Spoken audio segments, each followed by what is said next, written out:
नमस्कार, आप देख रहे हैं आवाज न्यूज राजस्थान और मैं हूं आपके साथ सलोनी। चलिए रुक करते हैं समाचार की ओर। खबर रामसिंहपुर से है। मासूम 12 साल की नीतू हुई शिकार।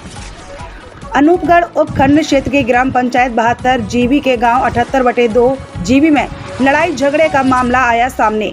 आपसी परिवार के दो परिवारों के बीच जोरदार हुई लड़ाई झगड़ा। लड़ाई में 12 साल की मासूम बच्ची नीतू हुई झगड़े की शिकार। मात्र 15,000 रुपयों को लेकर हुआ था विवाद। जगदीशपुर कालूराम ने अपने चाचा के लड़के पृथ्वीराज को दिए थे उधार रुपए।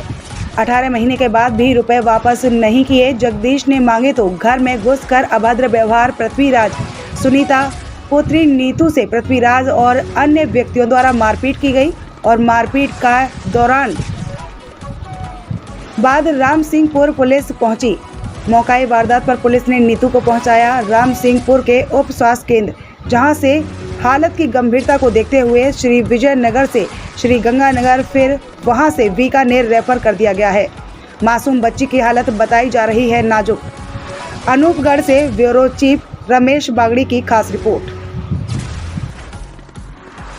लड़ाई का झगड़ा हुआ था, विवाद हुआ था 31 तारीख को विवाद हुआ था। इनसे जाने के बच्ची के काफ़ी चोटें आई है, अंदर की चोटें हैं इनसे।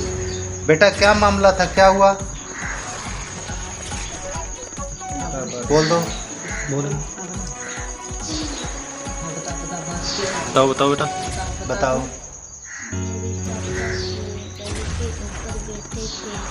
जब मैं उनको छुटाने गई, जब उन्होंने मेरे को मारा पीटा। किसने मारा बेटा तेरे को?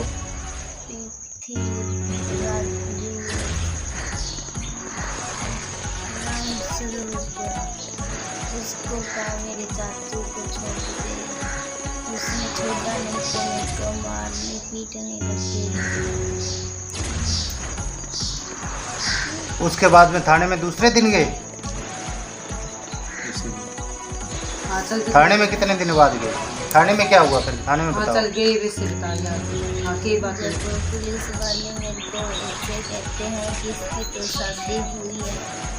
अच्छा, एज क्या है बेटा तेरी? 13 साल की उम्र, 22 को। अच्छा बेटा ये इस साइड बैठे हैं, ये कौन है? इस साइड बैठे ये कौन है? और इधर अच्छा, उन्होंने जिन्होंने बोला कि आपकी शादी हुई है, उनका नाम वगैरह पता है आपको? उनके मोटे के ऊपर स्टार लगे थे, वर्दी के ऊपर लगे थे।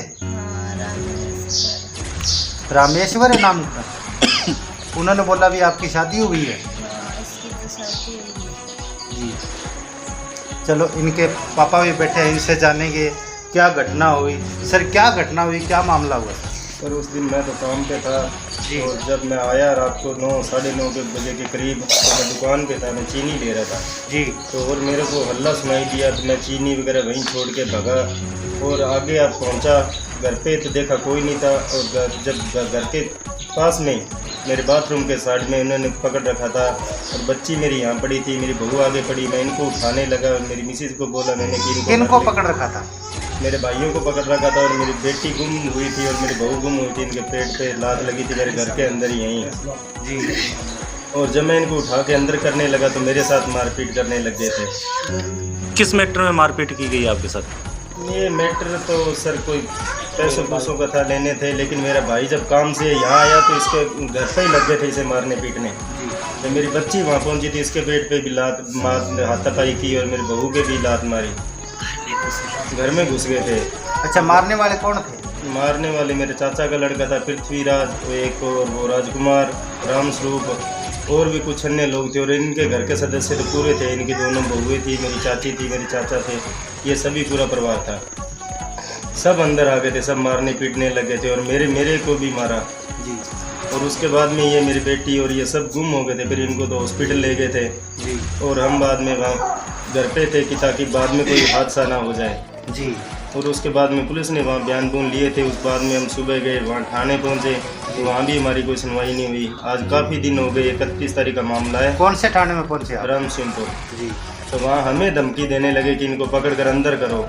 जी हमने बोला हमारा कसूर क्या है, हमें ही मारा पीटा, हमारे पैसे भी 20,000 घर से छीन लिए, जेब में से निकाल लिए जी और 15,000 पहले दिए थे, जी उनको भी नहीं वापस हुए। उसके बदले में उन्होंने झगड़ा किया कि हम लड़ाई करेंगे, पैसे नहीं देंगे। जी और मेरी बेटी को भी मारा, पूरे परिवार को मारा। अभी तक हमारी कोई सुनवाई नहीं हुई है। जी और मेरी बेटी है जो वो यहाँ से रेफर कर दी थी बीजानगर से गंगानगर और फिर बीकानेर ट्रॉमा सेंटर में। जी वहाँ भी इसका इलाज हुआ लेकिन अच्छी तरह से नहीं हुआ, तो हमने सोचा कि घर लेके चलते हैं इसको, कोई हादसा भूल जाए। तो सर इसको हम कल यहाँ लेके आ गए थे, फिर भी ये उसी हालात में है। और हमने पुलिस को बोला तो क्या हमने उन्हें पकड़ लिया है, ये हो गया वो हो गया, कुछ भी सुनाई नहीं है सर हमारी। आज 6-7 दिन हो गए हैं। तो जब हम कहते हैं कहीं ऊपर जा रहे हैं, क्या जाओ, हमारा क्या कर लोगे, क्या ऐसे ऊपर से धमकियाँ देते हैं सर। रामेश्वर लाल ऐसे कहता है हमें। कौन है रामेश्वर लाल? ये एक स्टार है सर, थानेदार ही है वो सर राम सिंहपुर में। अच्छा, क्या धमकी दे रहा है आपको? धमकी यही देता है कि कभी आपने पैसे देखे हैं या आपने क्या किया है, ये वो ऐसे बोलता है। हम भट्टे पे काम करते हैं, हमें पैसे दिए थे सेठ ने। किनके भट्टे पे काम करते हो? मेरा भाई करता है सर इनके इसी भट्टे पे। और वो जिन्होंने पैसे दिए जमींदार है, वो भी उगा है जी वो घर पे भी आया था कि अगर मेरी उगाई लेनी हो तो मैं दूंगा ज़रूर। सेठ ने पैसे दिए, भट्टे पे काम करता है पूरे 8-9 महीने तक सीजन चलता है सर। जी और मैं भी भट्टे पे मजदूरी करता हूँ सर। तो मेरी तो भट्टे से मजदूरी भी चली गई है। मेरी बेटी के साथ हादसा हो गया सर, मेरा तो वही काम था, वो काम छोड़ के घर बैठा हूँ मैं। अब मेरे पास ना तो कोई उपाय, ना कोई पैसों का चारा है, गरीब आदमी हूँ, ना पुलिस सुनवाई कर रही है। इससे आगे आप क्या कहना चाहोगे? सर इससे आगे मैं क्या कहता हूँ, आगे कोई दिमाग काम नहीं कर रहा है मेरा। न्याय चाहिए सर मुझे तो मेरी बेटी का। अब मतलब कहने का मतलब ये आपकी बच्ची का न्याय चाहिए हाँ आपको? जी, मेरे को मेरी बेटी का न्याय चाहिए मुझे। आप देख रहे हो सर ये किस हालात में है। पापा है मेरे बिल्कुल भोलेपन के हैं, भाई मेरा एक अंधा है, घर में अकेला ही हूँ मैं, और ये के छोटा भाई, ये 2 समझदार हैं। दोनों को ये सोचते हैं बीमार पीट करके ये ज़मीन है इनकी कोई हमारे हाथ लग जाए, ये इन लोगों की ये सोच है सर। और मेरे 4 बेटियों का साथ है सर मेरी, और कुछ भी नहीं आगे पीछे। ठीक है, ठीक सर, धन्यवाद।